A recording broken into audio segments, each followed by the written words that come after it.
David pulled his worn work boots off by the door, the familiar thud on the linoleum floor sounding different tonight. For 3 generations, his family had walked through the gates of the Penn Valley Steel Mill. His grandfather and father had poured the steel that built America's bridges and skyscrapers. David believed in the strength of American steel and the community it supported. Tonight, that belief felt as heavy and cold as the metal he once shaped. The mill was closing. The new tariffs meant to protect workers had driven up costs so high that automakers canceled their orders. The furnaces that had burned bright for a century were going dark. David looked out at his neighbors' homes, knowing every family was having the same difficult conversation. The rhythmic hum of the factory, the town's heartbeat, was gone, replaced by an unnerving silence and deep uncertainty. He thought of his son, Leo, who'd drawn him as a superhero in a hard hat just last week. How could he explain that the place that defined their family was gone? That the promise to protect American jobs had led to a pink slip and a void in their community? The last whistle had blown, and for David and thousands like him, the future had never felt so fragile. The coffee grew cold in his hands. The new trade policies of 2025 were introduced with a simple message: protect American jobs. Tariffs were meant to make foreign goods more expensive, encouraging companies to buy American-made materials. But for industries like steel, the tariffs backfired. Prices for raw materials surged, making it more expensive to build products in the US than overseas. The shield became a cage, trapping American businesses in rising expenses. Instead of hiring, factories announced layoffs. The very workers the policy aimed to help were the first to feel the pain. Orders were canceled, production lines halted, and factory gates locked for good. The policy, intended as a lifeline, pulled entire communities underwater. The complex web of supply chains was torn apart. Tariffs didn't create prosperity, they isolated American industries, making them less competitive. The promise of protection was broken, leaving shuttered factories and financial anxiety. When a steel mill closes, it's never just the workers who lose their jobs. The closure sets off a devastating ripple effect through the entire town. The local diners' tables go empty, the supply store loses its biggest account, and truck drivers are left without work. Each business is another domino falling, another family facing uncertainty. As paychecks stop, families cut back, and for lease signs appear on Main Street. The town's sense of community frays as people move away in search of work. The factory was more than a workplace. It was the town's economic engine, its heart. When that heart stops beating, the silence is profound. It's not just about lost jobs, but a lost identity and hope.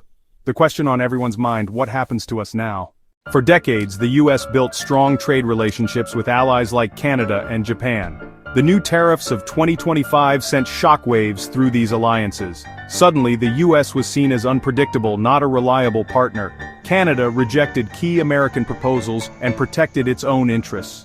Japan and Canada began forging new partnerships, strengthening ties with the European Union and joining trade agreements that excluded the US. The CPTPE, once led by America, now thrived without it. The world was moving on, building a new global trade order that didn't revolve around Washington. America, once at the center, was being left behind. Old friends became cautious, forging new alliances. Trust built over generations was eroded in months. The result, a more isolated America, watching as former partners shaped the future. The cost of lost trust is measured in missed opportunities and diminished influence. The American automotive industry relies on a global network of suppliers for thousands of parts. The 2025 tariffs imposed steep taxes on imported steel and aluminum, making essential components far more expensive. It became cheaper to import a finished car than to build one in the US. Automakers faced a choice: absorb massive costs or raise prices, both leading to losses. Ford reported an $800 million loss in one quarter, projecting over $2 billion lost for the year. Other manufacturers faced similar hits, leading to job cuts and canceled investments. The policy meant to help manufacturing was crippling it instead. American companies were disadvantaged in their own market. The engine of the industry began to stall, threatening millions of jobs.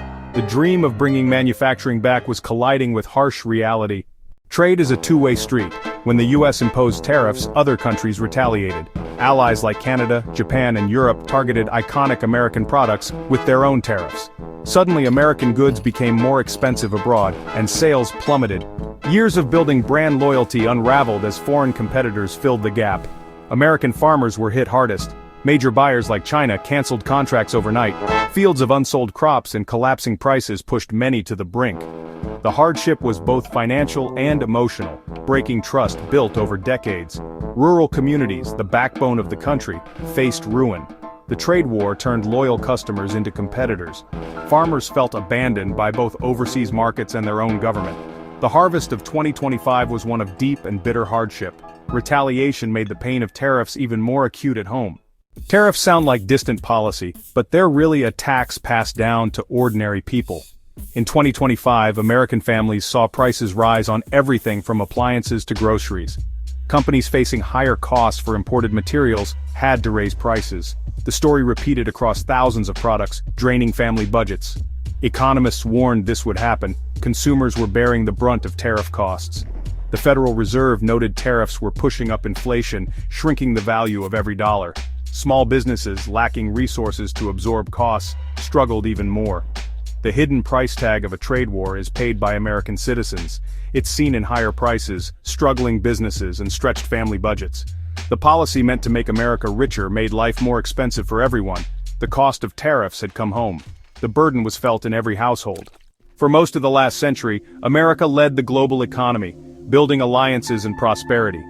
The 2025 trade policies marked a dramatic shift, choosing confrontation over cooperation.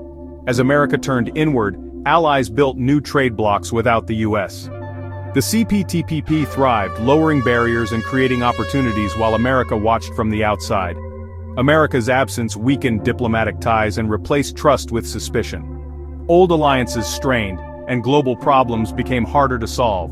A world where every nation acts alone is more chaotic and dangerous. America's influence and ability to lead have diminished. The policy was called America First, but the result has been America Alone. The belief that America could go it alone has proven wrong.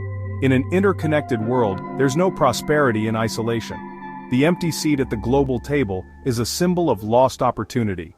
Today, if you walk through towns that were once the heart of American industry, you're met with silence.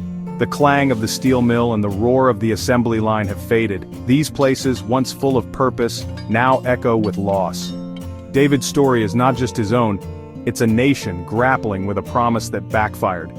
The tariffs didn't bring back jobs, they sent them away. America is more isolated, its factories quiet, its communities struggling. The impact stretches from empty fields to boardrooms to broken alliances. This is not the future that was promised. The silence is the sound of lost jobs, broken trust, and an American dream that feels further away than ever. The echoes of silence are a powerful reminder of the cost of misguided policy.